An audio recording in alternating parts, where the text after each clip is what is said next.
The echo of dripping water, the flicker of a dying headlamp, a 12-year-old gasping for breath in suffocating darkness. My parents locked me in a coal mine when I was 12, and for years no one even knew I existed. They stopped sending me to school, handed me rubber boots and a flickering helmet, and said only one thing: "You're helping the family now." Helping meant crawling into the coal mine before dawn, my knees scraping wet rock, lungs choking on dust. I still remember how the darkness swallowed every sound except the echo of my own breathing. Every other kid in my class was learning math and writing essays.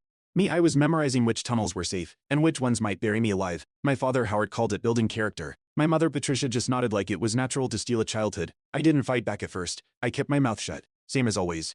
I told myself, if I stayed quiet, if I didn't cause trouble, maybe they'd love me the way they pretended to love my little sister Haley. She was 7 then, too small for the mine. Haley was my reason for surviving those years. I'd sneak back into the house after my shift, black dust clinging to my hair, and she'd be there with a crayon drawing she saved for me. Every time she whispered, "I missed you," I promised myself I'd get her out of this house someday. The mine was hell, but home wasn't much better. Howard would stumble in drunk most nights, reeking of whiskey and rage. Patricia would disappear into her pills and soap operas, leaving me to figure out dinner from whatever scraps were left in the fridge. I learned to be invisible. When Howard got violent, I'd grab Haley, and we'd hide in the closet until his fury burned out. When Patricia forgot to buy groceries, I'd pocket loose change from her purse to get bread and milk. The worst part wasn't the hunger or the bruises, it was the silence. No one at school asked where I'd gone. No neighbors wondered why they never saw me playing outside. No relatives called to check in. We were ghosts in our own lives, and they were the only ones who could see us. At 15, something finally cracked inside me. I was coming out of the mine shaft, covered head to toe in coal dust, when I saw a school bus driving past.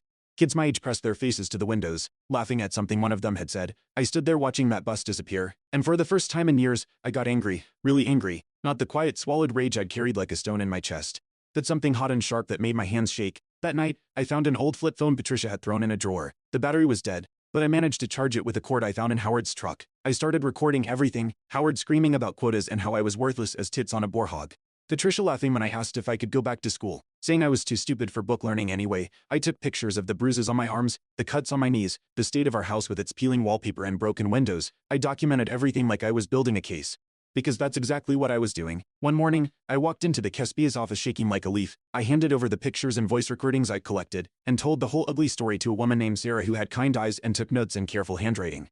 Howard and Patricia were charged with multiple counts of child endangerment and illegal child labor. I got full custody of Haley. I thought the nightmare was over. I was wrong, because 10 years later, last Tuesday, Haley called me from school, her voice trembling. "Dylan, I think Mom and Dad are here. They're waiting by the fence." My blood ran cold. I couldn't finish the whole story in this short. The full story is on my channel and linked below.